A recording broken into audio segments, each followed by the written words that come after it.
पुस्तकमा मेरो गाउँ भनिए पनि यो नेपालको सम्पूर्ण गाउँकै प्रतिनिधि गाउँ हो, किनकि सबैको जीवन भोगाई, रहन सहन, सुख दुःखहरू धेरै हदसम्म उस्तै छन्। गीतकार भोलाकाजी श्रेष्ठको पुस्तक मेरो गाउँ हिजो र आजबाट आज म बाँकी श्रृंखला वाचन गर्छु। सुरु गरौं। वैदेशिक रोजगार। वैदेशिक रोजगार स्थानीयहरूको मुख्य आय आर्जनको स्रोत कृषि थियो, तर परिवारको संख्या वृद्धि हुँदै गएबाट कतिपय परिवारमा दुई छाक हातमुख जोड्न पनि कठिनको स्थिति थियो। सरकारी ओहदामा जागिर खानेको संख्या करिब नगण्य अवस्थामा थियो। यसर्थ आय आर्जनको लागि विक्रम सम्वत 2007 साल अगाडिदेखि नै स्थानीय युवाहरू विदेशतिर लागेको देखिन्छ। गाउँको युवाहरूको मुख्य गन्तव्य भारतको विभिन्न शहरहरू नै हुन्थ्यो। त्यसमा पनि प्राय कलकत्ता शहरमा गएका देखिन्छन्। औपचारिक शिक्षाको कमी, श्रमको अदक्षता आदिले गर्दा राम्रो रोजगारी नपाउने स्वाभाविक नै थियो। सम्भवतः विक्रम सम्वत 1885 सालतिरै सिन्धुलीको घुमाउने चैनपुरमा अस्थायी बसोबास हुँदा उतैतिरका केही साथीहरू बटुलेर जगतबहादुर श्रेष्ठ कलकत्ता नै गएका देखिन्छ। बेलायती उपनिवेशमा रहेको तत्कालीन भारतमा उनले सरकारी ओहदाकै आराम पुलिसमा राम्रै काम पाएका थिए। आमदानी पनि राम्रै थियो। 2-3 वर्षको विदेश बसाएपछि छुट्टीमा घर फर्कदा घर परिवारले फेरि फर्कन नदिएपछि उनी गाउँमै अल्झिनु पर्यो। भारत ब्रिटिश साम्राज्यबाट मुक्त भएपछि भारत जाने लाहुरेहरूको संख्यामा वृद्धि भएको देखिन्छ। यस क्रममा मोतीलाल श्रेष्ठ, कृष्ण कुमार श्रेष्ठ, धीरचा, श्यामलाल श्रेष्ठ, भक्तलाल श्रेष्ठ आदि तत्कालीन युवाहरू कलकत्ता नै गएका थिए। कतिपय तत्कालीन मारवाडी समुदायद्वारा सञ्चालित हिन्दू सत्कार समितिको सवारी साधनको ड्राइभरको रूपमा जागिर खाएका देखिन्छन्। कलकत्ता शहरमा स्थापित जनसेवामा समर्पित हिन्दू सत्कार समितिले बाटोमा बेवारिस बसेका लास तथा अन्य बोलाउट हुँदाका लासहरूलाई घाटसम्म पुर्याइदिने मुख्य काम गर्दथ्यो। यसरी घाट पुर्याउने काममा त्यसमा भएका घडी, गरगहना, पैसाहरू लिन पाउने छुट थियो। उसबाट चालकदेखि लासलाई व्यवस्थापन गर्ने समूहलाई नै मनग्गे आमदानी हुन्थ्यो। यसैगरी नयाँ लुगाहरू छन् भने त्यो पनि घर फर्किँदा लाहुरेको राम्रै कोसेली बन्थ्यो। यसैगरी कलकत्ताको अहौडा पुलमा शिवजीको मन्दिरमा चन्दा बाकस राखिएको हुन्थ्यो रे। त्यसमा भक्तालुहरूले सुन, चाँदी, पैसा आदि दान दिने गर्दथे। त्यसलाई गाडीमा ढुवानी गर्नेदेखि अन्य व्यवस्थापनको काम पनि इमानदार नेपालीहरूलाई नै दिइन्थ्यो। यसबाट पनि थप आमदानी हुने गर्दथ्यो। यसरी लाहुरेहरूले नै मुगलान बसाईको क्रममा दुःख जिलो गरी जन्मथलोमा राम्रै सम्पत्ति, जग्गा जमिन जोडेका थिए। गाउँका चेली, हाल बुढा नीलकण्ठ निवासी श्रीमती विष्णुदेवी श्रेष्ठ विगत यसरी सम्झिन्छन्। हामी सानोमा मोती काकाको घरमा 4 जना चेली मिलेर तिहारमा भैली खेल्न गएका थियौं। उहाँ भर्खरै लाहुरबाट बिदामा आउनु भएको रहेछ। 100 रुपैयाँ दक्षिणा दिँदा हामी खुसीले भट्ट्याउनै सकेनौं। यस प्रकारको तत्कालीन समयमा लाहुरे बनेका श्यामलाल श्रेष्ठ आफ्ना विगत यसरी सम्झन्छन्। 13 सालतिरै 12 वर्षको उमेरमा साथीहरूको लहे लहेमा भागेर कलकत्ता पस्यो। बाटोमा धेरै दुःख भयो, तर एक त सानो उमेरले गर्दा काम नपाउने तथा काम पनि गर्न नसक्ने र अर्को घरको सम्झनाले गर्दा रोएरै बसियो। जेनतेन 2 महिनापछि घर फर्किए, तर उनको विदेश जाने तिर्खा हराउनुको सट्टा झन बढ्न थाल्यो रे। तसर्थ केही समयपछि थप जोश जाँगर लिएर फेरि पहिलेकै ठाउँमा गए। राम्रै काम र आमदानी पनि पाए। केही वर्षको परदेश बसाई पश्चात उनी नेपाल आउने जाने क्रम चलि नै रह्यो। उसै क्रममा पञ्चे बाजा ठोकेर विवाह पनि सम्पन्न भयो। तर केही वर्ष पछाडि भने विदामा घर आउँदा फेरि विदेशिन घरबाट अनुमति मिलेन। आफ्नो पनि गाउँघरतिरै मन बस्दा गाउँघरतिरै कुटो कोदालो गरेर बसेको थिए। यसरी सुरुका समयमा बाहिरिने युवाहरूको संख्या औलामै गणना गर्न सकिने अवस्थामा थियो। मुख्यत आर्थिक दुरावस्था नै विदेशिनुको मूल कारण थियो। मुगलानबाट फर्किएका लाहुरेहरूको गाउँघरमा छुट्टै सानो हुन्थ्यो नै। यसबाट प्रेरित भएर पनि कतिले देश छाडे। तर 2052 सालपछिका दिनहरू भने मुगलान पस्नेहरूको संख्यामा वृद्धि हुन थाल्यो। मूलत माओवादी सशस्त्र द्वन्द्व शुरू भएपछिका दिनहरूमा भने नेपालका अन्य ग्रामीण भेगहरूमा जस्तै यस गाउँलाई पनि प्रभावित गर्यो नै। तर उल्लेखनीय प्रश्न के रह्यो भने गाउँमा माओवादी द्वन्द्वकालको खासै हिंसात्मक असरहरू देखिएनन्। तर पनि देशमा बढ्दो बेरोजगार, पैसा कमाउन अस्वस्थ, प्रतिस्पर्धा र पारिवारिक दबाव, बढ्दो महँगी आदि विविध कारणले गर्दा पढ्ने उमेरका तन्नेरीहरूले पनि पढाइलाई बीचमै तिलाञ्जली दिएर विदेशिएका देखिन्छन्। पहुँच र क्षमता अनुसार कोही अमेरिका र पश्चिमा देशतिर हुइके भने कम आर्थिक क्षमताका व्यक्तिहरू मलेसिया, कतार जस्ता खाडी देशहरूमा गएर चित्त बुझाए। थोरै मात्रामा अमेरिकी डिभी चिट्ठा परेर परिवारसहित विदेशिएका देखिन्छन्। यसरी गाउँबाट पलायन हुने संख्या बढ्दै जाँदा एक समयमा गाउँमा वृद्ध वृद्धा र बच्चाहरू मात्र रहेको अवस्था सृजना भयो। अर्थात् गाउँ नै रित्तो जस्तो। साधारण समयमा जमघट हुने संख्या चाडपर्वको समयमा पनि देखिन मुस्किल पर्न थाल्यो। तर 2062-63 सालको दोस्रो जनआन्दोलन पछिका दिनहरूमा भने गाउँबाट बाहिरिने क्रम नरोकिए पनि चाराको खोजीमा बाहिरिएकाहरू गुण सम्झेर फर्किने क्रम पनि बढ्दै गइरहेको छ भन्ने तथ्य प्रमाणित गरिरहेका छन्। यसै सन्दर्भमा विदेशबाट फर्केर आफ्नै गाउँमा तरकारी व्यवसाय गरिरहेका एक युवा भन्छन्, कमजोर अवस्थामा लट्ठी टेक्नु एउटा पक्ष हो, तर अहिले पनि लट्ठीकै सहारा लिनु अपाङ्गता हो। गीतकार पोलाकाजी श्रेष्ठको मेरो गाउँ हिजो र आज नामको पुस्तक पढ्ने क्रममा छु। यो पुस्तक वाचन आज भने सड़क विस्तारको थालनीबाट शुरू गरौं। कुनै पनि देशको विकासको पहिलो तथा मुख्य शर्त नै बाटो हो। बाटोको पूर्वाधार विकास सँगसँगै अन्य विकास निर्माणका कार्यहरू पनि विस्तार हुँदै जान्छन्। सुब्बा गाउँको बाटो निर्माणका कथा त्यति पुरानो देखिँदैन। राजधानीबाट नजिक रहेर पनि अन्य पक्षहरूमा जस्तै सड़क विस्तारमा पनि ढिलासुस्ती नै भएको देखिन्छ। हाल चालू अवस्थामा रहेको बनेपा पनौती सड़क खण्ड हंसराज मार्ग विक्रम सम्मत 2013 साल अघिको समयसम्म अत्यन्त साँघुरो, करिब 4 फुटे र जीर्ण थियो। साइकल बाहेकका सवारी साधनहरू चल्ने अवस्था थिएन र चलेनन् पनि। यसर्थ गाउँलेहरू कामकाजको लागि बनेपा, पनौती र कतै जानु पर्दा पैदल जानुको विकल्प थिएन।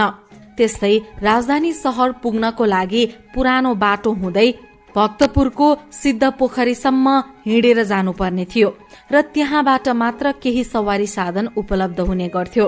स्थानीय एक वृद्ध पुराना दिन यसरी सम्झन्छन्, हामी खास गरी बिस्केट जात्रा र घोडे जात्रा हेर्न राजाका गाउँ जाने गर्थ्यौं।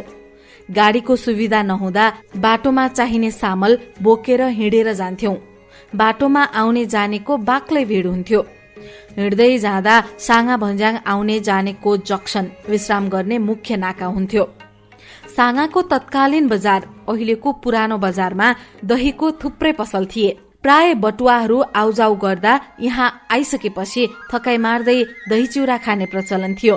साङामा दही चिउरा खाइसकेपछि साङाको खाल्डोको मन्दिर छेउको बाटो हुँदै भक्तपुरको सिद्ध पोखरीसम्म पुग्थ्यौं। यदि त्यहाँबाट पनि काठमाडौँ पस्ने इच्छा लागेमा 1 रुपैयाँको ढ्याक तिरेर गाडी चढ्न पाइन्थ्यो। विक्रम सम्मत 2013 साल पछाडि भने बाटो केही फराकिलो बनाइयो। कच्ची र खाल्डाखुल्डी भए पनि लहरी वर्तमान समयमा ट्रक जस्तो फाटफुट्ट चल्न थालिसकेको थियो। तर यसले गाउँलेहरूलाई खासै सुविधा पुर्याउन सकेन। बरु विक्रम सम्मत 2015 सालको हाराहारीमा तत्कालीन प्रधानमन्त्री बीपी कोइरालाद्वारा उद्घाटित पनौती जलविद्युत आयोजनाको पूर्वाधार निर्माणको क्रममा भने बाटोमा धेरै सुधार भयो। बाटो फराकिलो बनाइनुका साथै ग्राभेलिङ कार्य, साना ढुङ्गाहरू बिछ्याउने कार्य पनि गरियो। यसले गर्दा बाटो गाडी चल्नको लागि केही हदसम्म भए पनि लायक बन्यो। अझ 2018 सालको पनौतीको 12 वर्षे मकर मेला लक्षित गर्दै बाटो धेरै सुधार भयो। पूर्ववत बाटोलाई अझै फराकिलो पारेर पक्की गर्ने कार्य सम्पन्न भयो। आवश्यक स्थानमा नयाँ पुल तथा ढलहरू पनि राखियो। यस पश्चात भने विस्तारै रसियन जीप, भेन, जर्मनी डब्बा जस्ता अनेक थरीका सवारी साधनहरू थपिँदै गए। स्थानीयहरूलाई आउन जान अत्यन्त सहज भयो। मुख्यतः स्थानीय चामल व्यापारीहरूलाई भक्तपुर तथा काठमाडौँ जस्ता टाढा गाउँका बजारमा चामल बिक्री गर्न जान अत्यन्तै सजिलो भयो। यसरी हिजोको 4 फुटे गोरेटो बाटो आजको फराकिलो र पक्की मार्गमा परिवर्तन भइसकेको अवस्था छ। विभिन्न चरणहरू पार गर्दै फ्रान्सेली निकायको सहयोगमा बाटोको जीर्णोद्धार तथा पुनर्निर्माण कार्य भइरहेको छ। वर्तमान समयमा त यो बाटो अत्यन्त व्यस्त र चुस्त बनिसकेको अवस्था छ। तर पनि आवश्यक सबै बाटाहरू निर्माण भइसकेको अवस्था भने होइन। स्थानीय बाटो मूल बाटोको निर्माण भई सवारी साधन गुड्न थाले पनि गाउँभित्रका स्थानीय बाटाहरूमा कसैको खासै ध्यान पुग्न सकेको थिएन। सक्दा बरु स्थानीयहरू मूल बाटोतिरै बसाइ सर्न तम्सिन्थे, तर आफ्नो घर आँगनसम्म फराकिलो बाटो लाने कुरा सोच्न सकेका थिएनन् वा चासो दिएका थिएनन्। तसर्थ बाटोहरू अत्यन्त साँघुरा अप्ठ्यारा थिए। कहीँ कतै मात्र सहजताको लागि नमिलेका ढुङ्गाहरू ओछ्याइएका थिए। वर्षा बाहेकका अन्य समयमा पनि मूल सड़क भन्दा माथितिर सवारी साधनको नाममा साइकलसम्म लाने अवस्था थिएन। तसर्थ सामान ढुवानी गर्नदेखि बिरामी वृद्ध वृद्धाहरूलाई पनि सकसको विषय हुन्थ्यो। अव्यवस्थित घर गोठ निर्माणले गर्दा त झनै स्थिति नाजुक बनाएको थियो। स्थानीय एक महिला पुराना दिन सम्झिन्छन्। बाटो त त्यत्तिकै नाजुक थियो, अझ त्यही बाटो गाईबस्तु हिँडाउने हुँदा टेकिसक्नु हुँदैन थियो। धाराबाट एक गाग्री पानी पनि कसरी घरसम्म पुर्याउनु जस्तो हुन्थ्यो। विक्रम सम्वत 2051 सालमा नेपालमा मनमोहन अधिकारीको प्रधानमन्त्रीत्वमा पहिलो कम्युनिस्ट सरकार बन्यो। यसले ल्याएका नयाँ अवधारणा मध्ये एउटा अत्यन्त लोकप्रिय तथा व्यवहारिक देखियो, आफ्नो गाउँ आफै बनाऊ। यसले मुख्यतः धेरै समयदेखि सुसुप्त अवस्थामा रहेको गाउँलेहरूको जोश र जाँगरलाई बिउत्याउने काम गर्यो। स्थानीय तवरमै गाउँलेहरूले आफूसँग भएका घरेलु औजारहरू बोकेर बाटो निर्माण गर्न तयार भए। बाटो निर्माणको अभियान देशभरि वनको आगो झैं सल्किँदै गयो। रेडियो सुन्दा पनि त्यही समाचार सुनिन्थ्यो, टेलिभिजनको पर्दामा पनि त्यही खबर हुन्थ्यो, अखबार पनि त्यही समाचारले पाना भरिएका हुन्थे। चोक चौतरा चिया दोकान जहीँ तहीँ त्यही बाटो निर्माणका बारेमा चर्चा हुन्थ्यो। यसरी देशभरि सल्किएको चर्चाले यस गाउँका युवाहरूलाई पनि हौसायो। तत्कालीन युवाहरू दलबहादुर श्रेष्ठ, पुष्पनारायण श्रेष्ठ, तुलसी श्रेष्ठ आदिको अगुवाईमा गाउँलेहरू बाटो निर्माण गर्न कसिए। सम्पूर्ण गाउँलेहरूलाई कम्तीमा एक परिवारबाट एकजना बाटो निर्माणमा श्रमदान गर्न आह्वान गरियो। अझ सजिलो पक्ष के रह्यो भने बाटो डिजाइन तथा नक्साङ्कन कार्य गर्नको लागि टाढा जानु परेन। गाउँमा तत्कालीन शाही नेपाली सेनाका रिटायर्ड कप्तान प्रमोद जङ भीमसेन थापा गाउँमै थिए। उनी सड़क विभागसँग सम्बन्धित थिए। तसर्थ बाटोको सम्पूर्ण प्राविधिक कार्य उनकै सल्लाह तथा निगरानीमा सम्पन्न भयो। बाटो निर्माण कार्यमा संलग्न एक युवक सम्झन्छन्, कामको थालनी भयो। घरायसी औजारहरूको प्रयोग गरेर बाटो निर्माण गर्ने कार्य बढ्दै गयो। कति चेलीहरू खाजाको प्रबन्ध गर्न जुटे। आपसमै पैसा उठाएर कहिले दालमोठ र चिउराकै भरमा दिनभर खटिरह्यौं। पसिना पसिना र हातभरि छेला उठे पनि दुःख भन्दा बढी रमाइलो मान्दै अघि बढ्दै गयौं। तर केही दिन पछाडि केही नैराश्यता नछाएको पनि होइन, किनकि गाउँका कति अवसरवादी प्रवृत्ति भएका लोभी पापीहरूले यस कार्यलाई बीचमै तुहाउन खोजेका थिए। तर हौसला दिँदै काम फत्ते गरी छाड्यौं। यस प्रकारले गाउँलेहरूकै निजी पहलमा गाउँको माथिल्लो स्थानसम्म पुग्ने बाटो खोलियो। बाटो निर्माण गर्दा खेतबारी पर्नेहरूले पनि नाइनास्ती गरेनन्। बाटोसँग जोडिने सहायक बाटाहरू पनि क्रमशः थपिँदै गए। यही बाटो पछि विक्रम सम्वत 2053 सालमा यस गाउँ पनौती नगरपालिकाको एउटा ओडामा परिणत भए पश्चात पनि ढल निर्माणसँगै पक्की बन्यो। आवश्यकता हेरी सड़क बत्ती पनि राखिए। यसरी वर्तमान समयमा कुना कुनासम्म पनि सवारी साधन पुग्न सक्ने अवस्था छ। तर पनि आवश्यक सबै बाटाहरू निर्माण भइसकेको अवस्था भने होइन। औद्योगिकीकरण।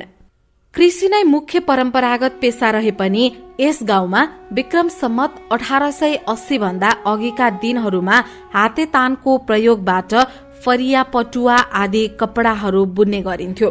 तर ती घरेलु उद्योगको व्यवसायीकरण हुन सकेको थिएन। प्राय स्थानीय खपतको लागि मात्र उत्पादन हुन्थे। कसैले गाउँघरमै पालेका भेडाका ऊनबाट राडीपाखी पनि बुन्ने गरेका पाइन्थ्यो। हातेतानको क्रमिक विकास हुने क्रममा 2 पाउ दानीयुक्त तान गाउँमा भित्रियो। तर यसले कोरा अर्थात सादा कपडा मात्र बुन्न सक्दथ्यो।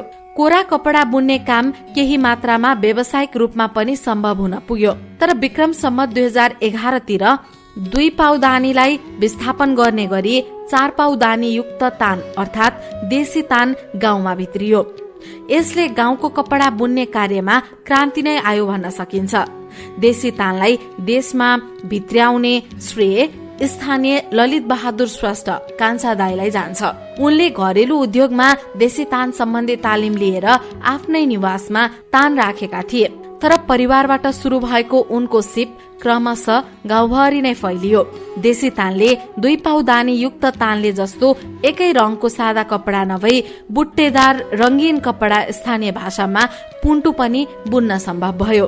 यसले गर्दा कपडाले बाह्य बजारलाई पनि आकर्षण गर्न सक्यो। तर पुँजीको अभावले गर्दा धेरै स्थानीय गाउँलेहरूले इच्छा लागेर पनि देशी तान राख्न सकेनन्। तर विक्रम सम्मत 2035 सालतिर भने सरकारी तवरबाट कृषि विकास बैंकले स्थानीय घरेलु उद्योगको लागि ऋण प्रवाह गर्न थालेपछि भने यो उद्योग प्राय गाउँभरि नै फैलियो। घर घरमा चर्खा घुम्न थाले। थप आम्दानीको स्रोत बन्न पुग्यो स्थानीयहरूको। यसको मुख्य बजार बनेपा तथा धुलीखेल थियो। अझ धुलीखेल काभ्रे जिल्लाको सदरमुकाम हुँदा प्राय काभ्रे जिल्लाका ग्रामीण क्षेत्रदेखिकै बासिन्दाहरूको चहल पहल हुन्थ्यो नै। यसले गर्दा तिनीहरू पनि यस व्यवसायको नियमित ग्राहक हुने स्वाभाविक नै भयो। त्यसै गरी धुलीखेलका प्राय नेवारी व्यापारीहरूले अन्य गाउँसम्म पनि कपडा दोकानको व्यवसाय विस्तार गरेको हुँदा ती बस्तीहरूमा पनि यी कपडाहरू पुग्ने नै भए। यसरी तत्कालीन समयमा यस घरेलु उद्योगले ख्याति नै पाएको थियो। तर 2042 साल पछिका दिनहरूमा भने यस उद्योग प्रति स्थानीयहरूको लगाव कम रहेको देखिन्छ। मुख्यतः बजारमा सस्ता तर राम्रा देखिने विदेशी कपडाहरू भित्रिएपछि भने यसको मागमा बिस्तारै ह्रास आउन थाल्यो। हुन त कसैले बिजुलीबाट चल्ने तान ल्याएर पनि यस उद्योगलाई विस्तार गर्न खोजेको देखिन्छ। तर लोडसेडिङको मारले गर्दा यो प्रविधि पनि त्यति प्रभावकारी देखिएन। पछिसम्म पनि यस घरेलु उद्योगलाई सम्हाल्नेहरूमा मुख्यतः स्थानीय जनकलाल श्रेष्ठ, गोपाल श्रेष्ठ, केदार श्रेष्ठ आदि पर्दछन्। सम्भवतः 2063 साल पछिका दिनहरूमा भने उनीहरूले पनि यसलाई चटक्क छाडेर व्यवसाय नै परिवर्तन अर्थात तरकारी खेतीतिर लागेको देखिन्छ। घरेलु कपडा उद्योगबाट तरकारी व्यवसायमा हात हालेका जनकलाल श्रेष्ठ भन्दछन्, हामी परिवारै लागेर मरिमरि काम गर्दा पनि मिटरमा 1 मोहर नाफा कमाउन गाह्रो। तर कपडा पसलेहरू मजाले पलेटी कसेर मिटरमा 5 रुपैयाँसम्म खान्थे। वर्तमान समयसम्म आइपुग्दा यस उद्योग लगभग गाउँबाट नै विलीन भइसकेको अवस्था छ। यो पक्कै पनि सबैको लागि पीडादायी खबर हो। भुटानी कपडा अर्थात याठा, रंगीचंगी बुट्टेदार कपडा याठा, जसलाई बोलीचाली भाषामा भुटानी कपडा पनि भनिन्छ, बुन्ने घरेलु उद्योग पनि गाउँमा सञ्चालित छन्। मुख्य स्वदेशमा भन्दा एसियाली पूर्वी देशतिर निर्यात हुने यस कपडा उद्योग वर्तमान अवस्थामा सम्भवतः यस गाउँमा मात्र सञ्चालित रहेको दावी गर्दछन् स्थानीय घरेलु उद्यमी महेन्द्रलाल श्रेष्ठ। यस याठा कपडाको उद्यम व्यावसायिक रूपमा गाउँमा भित्र्याउने श्रेय स्थानीय महेन्द्रलाल श्रेष्ठ लगायत युवाहरूलाई जान्छ। विक्रम सम्मत 2051 सालतिर उनी लगायत चन्द्रबहादुर श्रेष्ठ, भरत श्रेष्ठ, कृष्ण प्रसाद श्रेष्ठ आदि गरी 12-13 जना गाउँका युवाहरू राजधानीको क्षेत्रपाती स्थित एक यस्तै उद्योगमा गई तालिम लिएका थिए। गाउँमा पहिला पनि देशी तानमा हात बसेको हुँदा नयाँ सिप सिक्नलाई धेरै समय नलाग्ने स्वाभाविक नै भयो। तालिम पूरा गरी केही समय सोही उद्योगमा काम गरिसकेपछि उनीहरूमध्ये केहीले यो कार्यलाई छाडी जागिर वा व्यवसायतिर लागे भने केहीले गाउँघरमा नै यो कार्यलाई निरन्तरता दिए।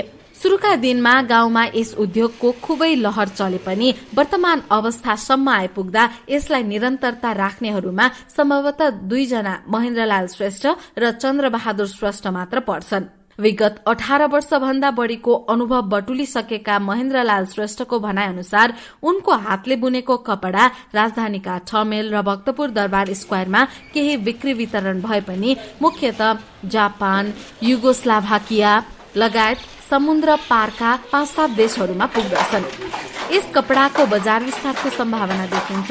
सुरुका दिनहरूमा जस्तो वर्तमान समयमा प्रतिफलको प्रतिशत धेरै नभए पनि सन्तोषजनक नै छ। उनको भनाइमा मन लगाउन सके भौतारिएर ऋण काटी खाडीको आगोको भुङ्रामा हाम फाल्नु पर्ने अवस्था देखिन्न।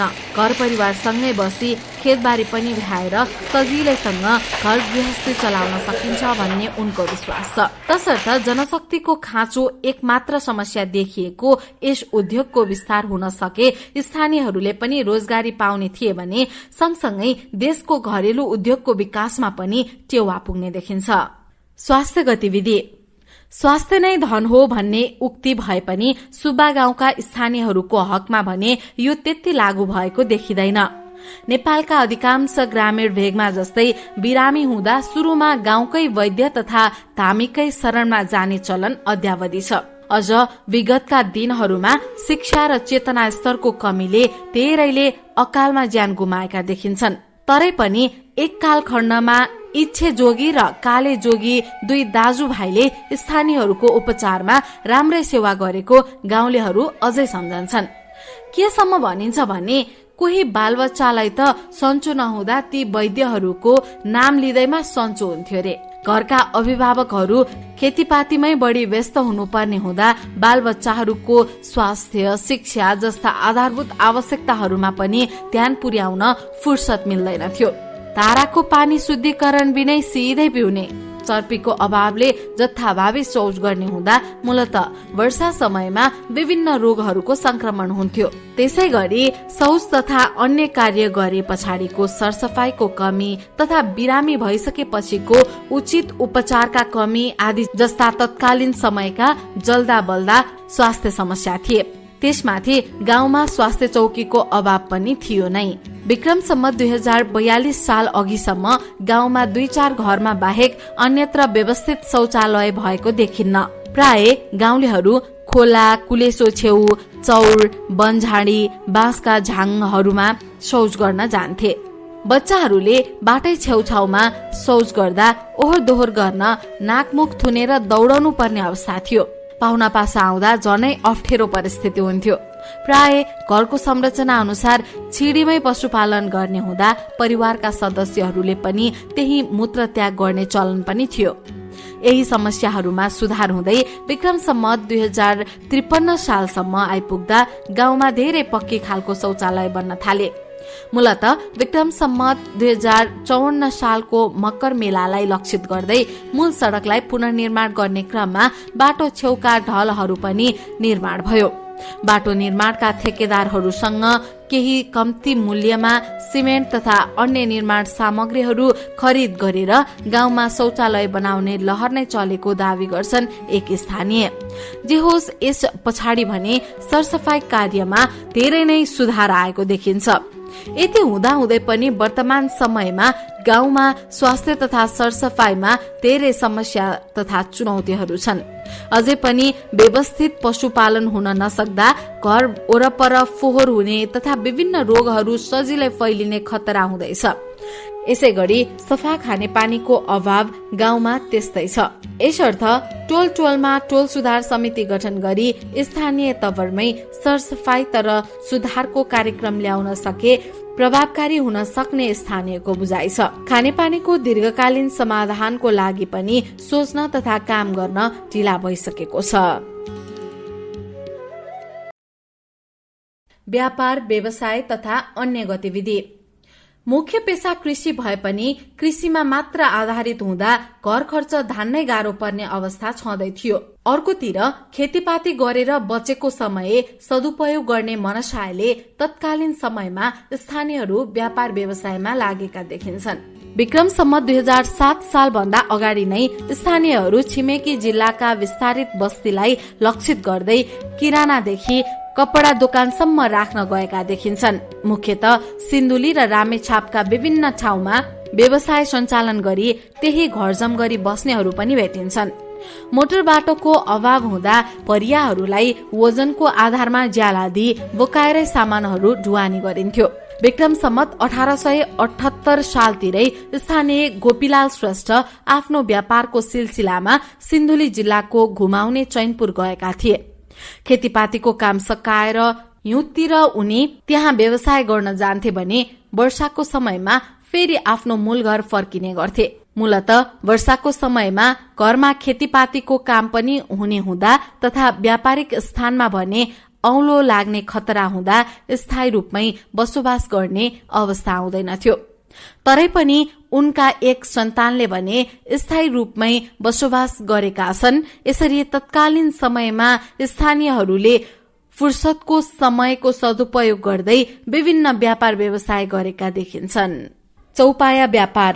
स्थानीयहरू कसैले चौपाया व्यापार पनि गरेका भेटिन्छन्। सिन्धुली रामेछाप जिल्लाका विभिन्न गाउँहरू चहार्दै लैना भैँसी, राङ्गो, खसी, बोका, बाख्रा आदि बटुलिन्थ्यो अनि बनेपा तथा राजधानी शहरसम्म ल्याएर बेचबिखन गरी केही मुनाफा आर्जन गरिन्थ्यो। वर्तमान समयमा पनि कुनै विशेष चाडपर्वलाई लक्षित गरी यही पेशालाई अँगाल्नेहरू पनि छन्। तर तत्कालीन समयमा भने यो पेशा रहर भन्दा बढी बाध्यात्मक परिस्थितिबाट सृजित थियो।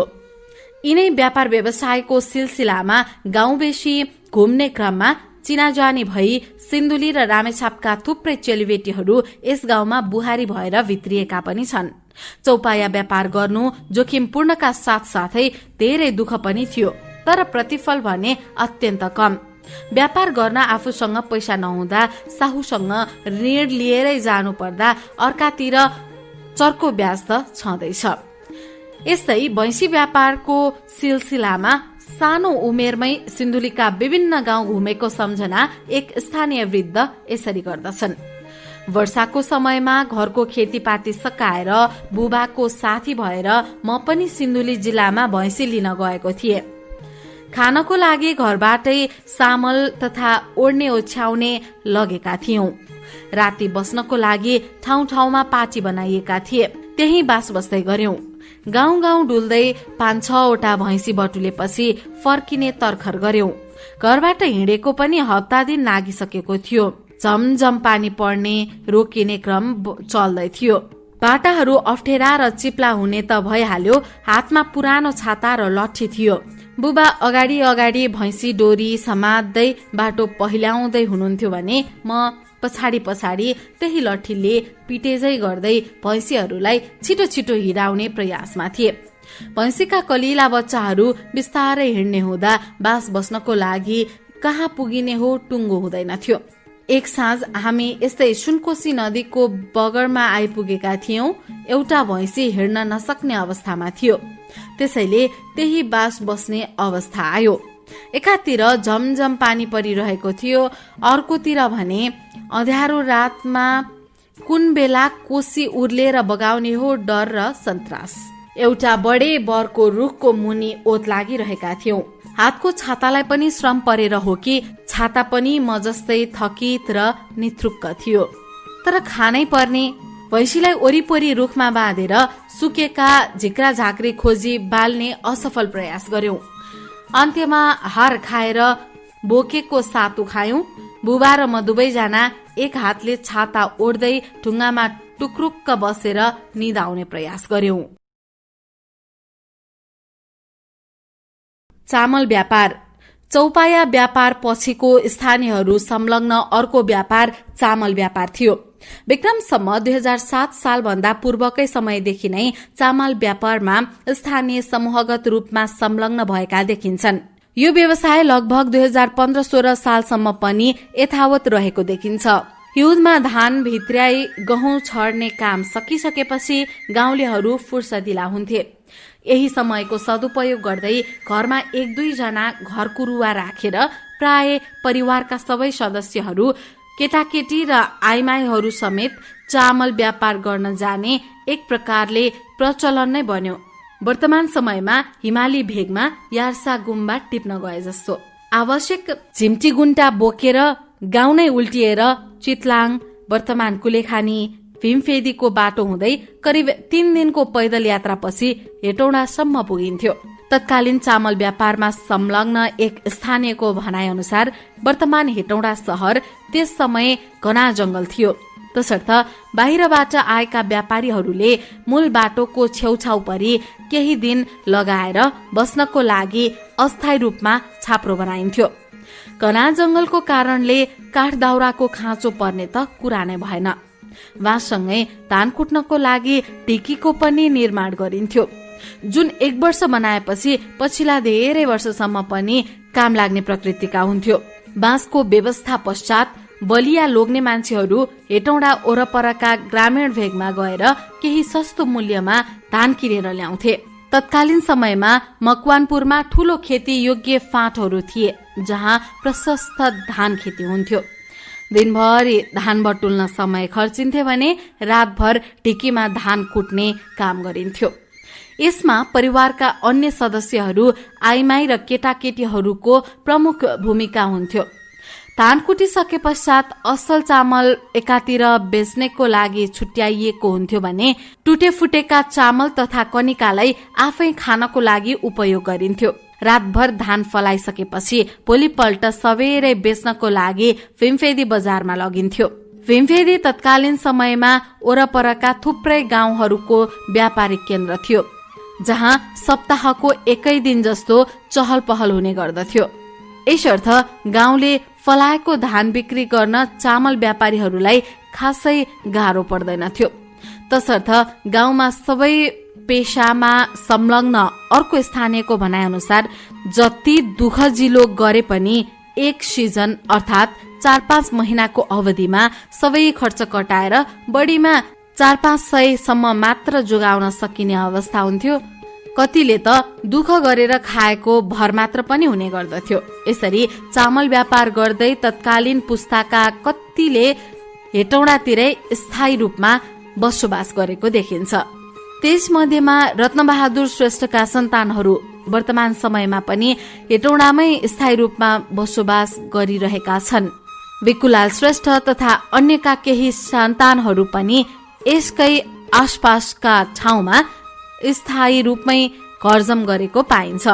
तत्कालीन पुस्ताका कतिले त हेटौडातिरै स्थायी रूपमा नै बसोबास गरेको पनि देखिन्छ। त्यसमध्येमा रत्नबहादुर श्रेष्ठका सन्तानहरू वर्तमान समयमा पनि हेटौडामै स्थायी रूपमा बसोबास गरिरहेका छन् भने विकुलाल श्रेष्ठ तथा अन्यका केही सन्तानहरू पनि यसकै आसपासका ठाउँमा स्थायी रूपमै घरजम गरेका पाइन्छन्।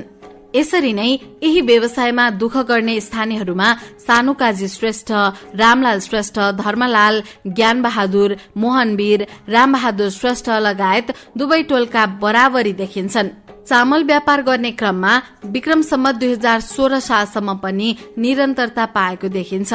तर पछाडि आफ्नै गाउँमा मूल बाटो खुल्न थाल्यो, गाडीहरूको पनि सुविधा थपिँदै गयो। आय आर्जनका थप अवसरहरू जस्तै घरेलु तान उद्योग आदि सृजना भएपछि भने चामल व्यापारमा समूहगत रूपमा जाने प्रचलन शून्यमै झर्यो। गाउँघरमै स्थानीय तवरमै चामल व्यापारको काम गर्नु सिवाय सामूहिक रूपमा गाउँ नै रित्तो पारेर जाने चलनको अन्त्य भयो। समयको परिवर्तनसँगै स्थानीयहरूको कामको प्रकृति पनि परिवर्तन हुँदै गयो। चामल व्यापारकै झझलको दिने गरी प्राय स्थानीयहरू छिमेकी भक्तपुर र ललितपुर जिल्लाका विभिन्न भट्टाहरूमा इँटा पार्न गएका देखिन्छन्। मुख्यत इँटा पार्ने सिजन समयभन्दा केही समय पूर्व नै ठेकेदारहरू गाउँमा आएर सम्बन्धित व्यक्तिहरूलाई भेटी काम पक्का गर्नको लागि केही पेशकी अग्रिम भुक्तानी दिएर जान्थे। तत्पश्चात हिउँदमा घर खेती भ्याएर कसैले घरमा भोटे तालचा लगाएर त कसैले घरकुरुवा राखेर लालाबाला सबै लिएर जाने प्रचलन थियो। जानको लागि ठेकेदारद्वारा गाउँबाटै गाडीको व्यवस्था गरिन्थ्यो। घर छाडेर काममा जाने बेलामा गाउँमा एक किसिमको जात्रै लाग्दथ्यो। यही काममा गएका एक स्थानीयको भनाई यस्तो छ, जाँदा गाडी चढेर रमाइलोको साथ गए जस्तो लागे पनि काम पक्कै सजिलो थिएन नै। एक त पुसमाघको चिसोमा हिलो माटोसँग दिनभर चल्नुपर्ने हुँदा शारीरिक परिश्रम पनि बढी पर्दथ्यो भने त्यही इट्टा पारेकै छेउछाउमा अस्थायी रूपमा छाप्रो हालेर बस्नु पर्दा कमजोर आइमाई र केटाकेटीहरूलाई चिसोले सताउने गर्दथ्यो। खाने पानीको राम्रो प्रबन्ध नहुँदा धेरै बिरामी पनि पर्दथे। अझ मुख्य कुरा त 3-4 महिनाभरि नै केटाकेटीहरूको पढाइ छुटाई पराईको नयाँ घर बनाउन इट्टा बनाउँदै गर्दा आफ्नो बालबच्चाहरूको भविष्य भत्काइरहेको चाल्नै पाउँदैनथ्यौं। वास्तवमा दुःखजिलो गरे पनि स्थानीयहरूले जोगो गरेको बिरलै भेटिन्थ्यो, किनकि ठेकेदारसँग काम पूर्व नै पेस्कीको रूपमा लिने हुँदा पैसा अगाडि नै सकिन्थ्यो र पछि करबलले मात्र काममा लाग्नुपर्ने हुन्थ्यो। कतिले त पेस्की लिएर काममा नगई फट्याइ गरेको पनि गाउँमा सुनिन्थ्यो। यो कार्यमा अभ्यस्त हुनेहरूमा तनबहादुर, सुकुलाल, सुवाल, नारायण, वैकुण्ठ, शिवलाल, भक्तबहादुर, रामकृष्ण श्रेष्ठ आदि पर्दछन्। अन्य विक्रम सम्वत 2051-52 सालसम्म पनि गाउँमा इट्टा पार्न जानेहरू फाट्टफुट्ट भेटिन्थ्यो। तर यसको केही वर्ष अघिदेखि नै यस कार्यमा काम आइसकेको थियो। गाउँमा ऊन काट्ने कार्य भित्रिएको थियो। यसले पनि घरमै बसेर 2-4 रुपैयाँ आमदानी गर्न सक्ने आधार बनिसकेको थियो। महिलाहरूले पनि गाउँमा व्यावसायिक रूपले बुनाइको काम थालिसकेका थिए। स्वेटर, पन्जा, मोजा, टोपी आदि बुनिन्थ्यो। कतिले त विदेशसम्म निर्यात गरी राम्रै आमदानी गरेका थिए। अद्यावधि पनि यही पेशा अँगाल्ने गाउँमा भेटिन्छन्। यस्ता विविध कार्यको अलावा गाउँमा एक समय हिउँ तथा वर्षा मासमा छिमेकी गाउँतिर गाउँलेहरू कृषि मजदुरी गर्न जाने पनि लहर चलेको थियो। हिउँदमा आफ्नो खेतमा गहुँ छर्ने काम भ्याइसकेपछि काँधमा कोदालो भिरेर बुढोल तथा श्रीखण्डपुरका फाँटहरूमा ज्याला मजदुरी गर्न जान्थे। तत्कालीन मजदुरी कार्यमा संलग्न एक महिला आफू पनि अरू साथीहरू गएको देखेर रहरबाजीले गएको बताउँछन्। गाउँमा काममा जाने र फर्किदाको समयमा एक प्रकारको जात्रा नै लाग्दथ्यो। हिउँदमा डल्ला काट्ने काममा गए जसरी वर्षा मासमा पनि रोपाई गर्न जाने गरिन्थ्यो।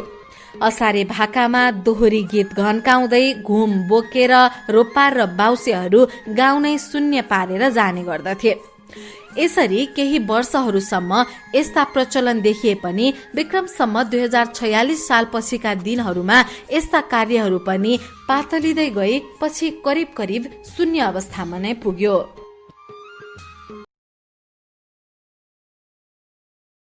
खेतीपाती गाउँको मुख्य पेशा र आय स्रोतको क्षेत्र पनि कृषि नै रह्यो। परिवारका सम्पूर्ण सदस्यहरू खेतीपातीमै व्यस्त हुन्थे। तर उब्जनी भने खासै राम्रो हुँदैनथ्यो। विदेशी मल भित्री नसकेको कारणले करायसी प्राङ्गरिक मल मात्र प्रयोग हुन्थ्यो। तर बढी उब्जनीको लागि पिनाको प्रयोग गरिन्थ्यो।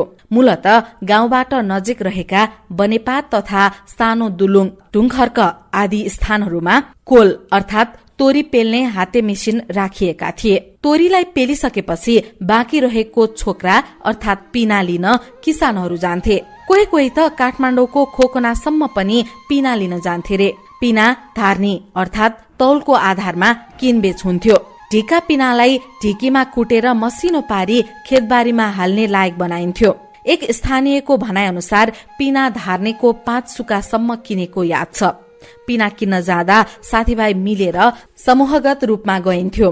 केही किसानहरूले खोलामा बाढी आउँदा घुमाउरो ठाउँमा खोलाले थुपारेको कालो माटोलाई मलको रूपमा प्रयोग गर्थे रे। पिनाको प्रयोगबाट खेतबारीको उब्जनी बढ्ने स्वाभाविक थियो। तर 1600 शताब्दीको मध्यतिर वैज्ञानिक जोन ग्लाउभरले पत्ता लगाएको रासायनिक मलको विकसित रूप नेपालमा भने विक्रम सम्वत 2007 सालतिर मात्र नेपालमा भित्रिएको तथ्याङ्क छ। तर स्थानीयहरूको भनाइ अनुसार गाउँमा 2023 सालको आसपासमा मात्र देशी मल भित्रिएको हो। देशी मलको प्रयोगपछि भने दोब्बरको हिसाबमा उब्जनी बढेको गाउँलेहरू सम्झिन्छन्। तत्कालीन अनाजहरूमा धान, गहुँ, मकै, कोदो, फापर, गहत, तोरी मुख्य थिए। कसैले तरकारीको लागि आलु पनि लगाएका थिए। प्राय खनजोत गर्ने कार्य गाउँलेहरू आफैले गर्थे। हलगोरु पाल्ने प्रचलन नै थिएन। हलगोरु नपाल्नुको कारण प्रस्ट्याउँदै एक स्थानीय वृद्ध भन्छन्, मुख्यतः हलगोरु पाल्न घाँसपातको समस्या एकातिर छँदै थियो भने अर्कोतिर खेतबारीमा ढुङ्गा आदि नभएका कारणले मान्छे आफै खनजोत गर्न पनि सजिलै थियो। यसका साथै हिउँदतिर घरै छाडेर परिवारै सहित विभिन्न प्रकारका मजदुरी र व्यवसायको लागि 2-4 महिना नै जाने हुँदा गोरु पाल्ने कार्य सम्भव पनि थिएन। तर कसैले आलु रोप्नको लागि छिमेकी गाउँबाट गोरु झिकाई जोत्ने गर्दथे। विक्रम सम्मत 2050 सालको हाराहारीमा गाउँमा ट्र्याक्टर लगाउने परम्परा भित्रिएपछि भने खेत आफैले खनजोत गर्ने काम भयो। तर पनि मुख्य खेत छाडेर अन्य खेतबारीहरूमा भने किसान आफैले श्रम गरेका पाइन्छन्। माथि भनिए झै गाउँको मुख्य बाली सुरुदेखि नै धान नै रहेको छ। सुरुमा धान चिनिया, मसिनो, बासमती मसिनो, तौली, मार्सिक, कालो र पहेँलो आदि धानका प्रजातिहरू थिए भने विक्रम सम्मत 2022 सालदेखि यी जातहरूको स्थानमा टाइचिन, झरुवा र हरियो, पोखरेली मसिनो, जिरे मसिनो आदि धानहरू आए। तर यी धानहरूका प्रजातिहरू मध्ये वर्तमान अवस्थासम्म पनि टाइचिन धान नै गाउँमा बढी लगाउँछन्, किनकि टाइचिन धान बढी उब्जनी पनि हुने तथा बेच्नको लागि पनि बजारको समस्या पनि नरहेको देखिन्छ। यसरी नै उब्जिएका अनाजहरूलाई भित्र्याउने प्रक्रिया भने समयान्तरसँगै सुधार हुँदै आएको छ। सुरुका दिनहरूमा खल बनाएर धान ढुङ्गामै चुट्ने गरिन्थ्यो भने काठको फलेकमा किल्लाहरू ठोकेर पनि धान झार्ने गरिन्थ्यो। तर विक्रम सम्मत 2031 सालको हाराहारीमा धान झार्ने मेसिन भित्रिएपछि भने यस कार्यमा क्रान्ति नै आयो। कयौं दिन लाग्ने काम घण्टाभरमै सकिने भयो। धान पछिको अर्को मुख्य बाली गहुँ थियो। मूलत धान भित्राइसकेपछि लगाइने यो बाली स्थानीयहरूले आफैले रोटी र ढिँडो आदि खानको लागि तथा गाईवस्तुलाई दानाको रूपमा खुवाउनको लागि लगाउने गरेको पाइन्छ। गहुँ खेती आएको हिसाबले त्यति फाइदाजनक नभए पनि अर्को विकल्प थिएन। लगाउन सजिलो तर भित्राउन कठिन थियो। अझ गहुँ झार्ने मेसिन नहुँदा हातैले ढुङ्गामा चुटेर गहुँ झार्नु पर्थ्यो। गहुँ चुटेपछिको बाँकी रहेको बाला छ्वालीलाई घर छाउन तथा खाना पकाउँदा बाल्न प्रयोग गरिन्थ्यो। विक्रम सम्मत 2040-41 तिर आलुको व्यावसायिक खेती गाउँमा शुरू भइसकेपछि भने गहुँलाई प्रतिस्थापन गरी गाउँले किसानहरूले आलु लगाउन थालेका देखिन्छन्। हुन त यसभन्दा अगाडि विक्रम सम्मत 2024 सालतिरै नेपाल बैंकमा कार्यरत एक स्थानीय जितमान श्रेष्ठले देशी आलु उन्नत जातको सेतो आलुको बिउ गाउँमा भित्र्याएका थिए। उनले खेतमा लगाएको आलु यति विघ्न फलेको थियो कि मानव कहीँबाट ल्याएर थुपारेको जस्तो। यो देखेर गाउँलेहरूले पनि सिको गरे। तर तत्कालीन अवस्थामा बजारको अभाव हुँदा यसको व्यवसायीकरण हुन सकेन। बजार मूल्य नहुँदा स्थानीयहरूको यसप्रतिको आकर्षण घट्दै गयो। आफ्नै प्रयोजनको लागि मात्र लगाउन थाले। तर विक्रम सम्मत 2040 पछिका दिनहरूमा भने आलु गाउँलेहरूको प्रमुख नगदे बाली भइसकेको अवस्था छ। आफ्नै कम खेतबारी हुनेले समेत भाडामा लिइकन समेत आलु खेती गरेको पाइन्छ। आलुबाट स्थानीय किसानहरूले मनग्य आमदानी लिइरहेका छन्। यसबाट जीवनस्तर सुधारिएको देखिन्छ। विक्रम सम्मत 2060 साल पछिका दिनहरूमा गाउँमा तरकारी खेतीको लहर चलेको देखिन्छ। मुख्यतः गोलभेडा खेतीमा स्थानीय किसानहरू आकर्षित भएका देखिन्छन्। यसको अलावा मूला, काउली, बन्दाकोपी आदि अन्य तरकारीहरू पर्दछन्। बालीनालीहरूमा कीटनाशक औषधिको प्रयोग सन्दर्भमा चर्चा गर्दा विक्रम सम्मत 2023 साल अघिसम्म कीटनाशक औषधिको प्रयोग नै नभएको स्थानीय वृद्धहरू सम्झिन्छन्। तर समयक्रमसँगै गहुँमा सिन्दुरे र धानमा डडुवा रोग लाग्न थालिसकेपछि भने केही मात्रामा औषधि प्रयोग हुन थाल्यो। तर विक्रम सम्मत 2023 सालतिर गाउँमा देशी मल भित्रिएसँगै विभिन्न रोगहरू पनि भित्रियो। बढी मात्रामा कीटनाशक औषधि प्रयोग हुन थाल्यो। अझ आलु र गोलभेडा खेतीमा त अत्यधिक औषधि प्रयोग गर्नुको विकल्प नरहेको स्थानीय किसानहरू बताउँछन्। फलफूल तथा तरकारी नमुना बगैँचा।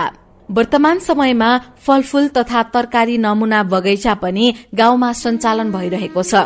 जापानमा केही वर्षपछि स्वदेश फर्केका दीपक लामाद्वारा सञ्चालित सो बगैँचामा जापानी प्रविधि अपनाई फलफूल तथा तरकारी खेती गरिएको छ। यहाँ मुख्यतया जापानिज किवी, जापानिज नाशपाती, हलुवावेद, मेकाडोमिया, एभोकाडो, कटुस, सुन्तला, मुन्ताला, लौकार्ड, चियाका बिरुवाहरूको नर्सरी तथा उत्पादन कार्य सफलताका साथ भइरहेको छ।